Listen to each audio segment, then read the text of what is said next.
Presiden Amerika Serikat Donald Trump kembali menghebohkan tatanan perdagangan global dengan menerapkan tarif impor sebesar 32% terhadap sejumlah produk asal Indonesia yang berlaku efektif per 1 Agustus 2025.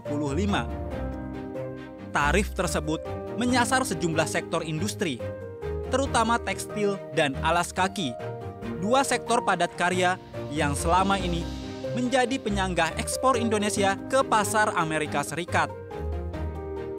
Tarif tersebut berlaku melalui mekanisme hukum domestik Amerika Serikat, yaitu International Emergency Economic Power ACT atau IEEPA, yang dibungkus dengan narasi langkah resiprokal untuk keseimbangan neraca perdagangan Amerika. Anggota Komisi 11 DPR RI Haris Turino optimis masih ada ruang negosiasi terbuka dalam waktu beberapa bulan ke depan untuk menawar tarif yang dipasang Donald Trump. Presiden Amerika Donald Trump kemudian kemarin mengeluarkan surat ya bahwa tarifnya 32%.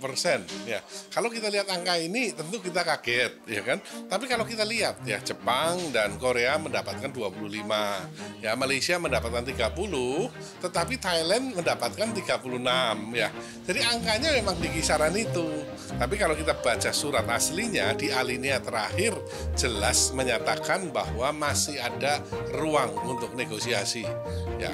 Bahkan tidak berakhir pada tanggal 9 Juli besok, bahkan katanya sampai ke Agustus, dan Agustus pun belum firm, ada kemungkinan bisa sampai ke bulan Oktober. Jadi rasanya tidak perlu terlalu khawatir dulu, ya masih banyak ruang untuk negosiasi dan diskusi dengan pemerintah Amerika Serikat. Sementara itu, Wakil Ketua Komisi 11 DPR RI, Muhammad Hekal menekankan pentingnya langkah antisipatif pada sektor industri dalam negeri. Menurutnya, pemerintah perlu membuka pasar baru melalui kerjasama ekonomi dengan kelompok negara non-tradisional seperti BRICS. Kabar ini memang kurang membahagiakan, terutama kepada eksportir-eksportir kita yang tujuan utamanya adalah ke Amerika. Memang ada negara-negara di di kawasan Asia dan ASEAN terutama yang dapat tarif lebih rendah dari kita. Nah, kita harus minimal tim kita yang masih berunding di sana kan dipimpin oleh Pak Menko, tentu harus berjuang supaya paling nggak kita dapat tarif yang sama. Nah, mudah-mudahan itu bisa tercapai dalam sisa waktu yang ada.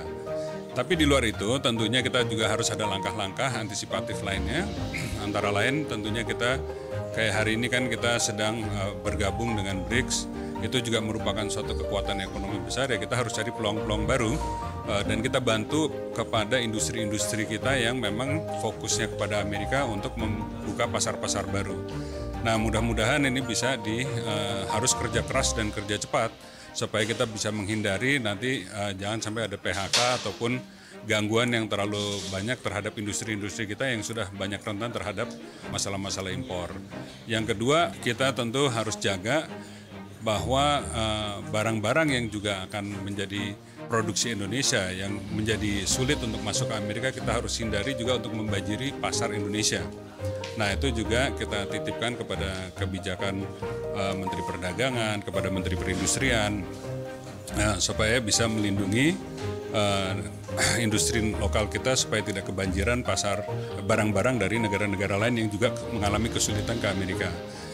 Dan kita harus sekarang kreatif. Yang ketiga nih kreatif mencari pintu-pintu mana yang kita bisa pakai untuk cari, kalau enggak kita bisa masuk ke Amerika, kita harus bisa cari pasar-pasar baru yang sedang berkembang. Dengan kombinasi strategi diplomatik, proteksi industri nasional, dan ekspansi pasar baru Indonesia diharap menjadi jurus melawan ketergantungan pasar tunggal demi menjaga stabilitas ekonomi nasional. Sehingga Indonesia tidak perlu mencemaskan tarif impor yang akan dipatok Donald Trump di masa mendatang.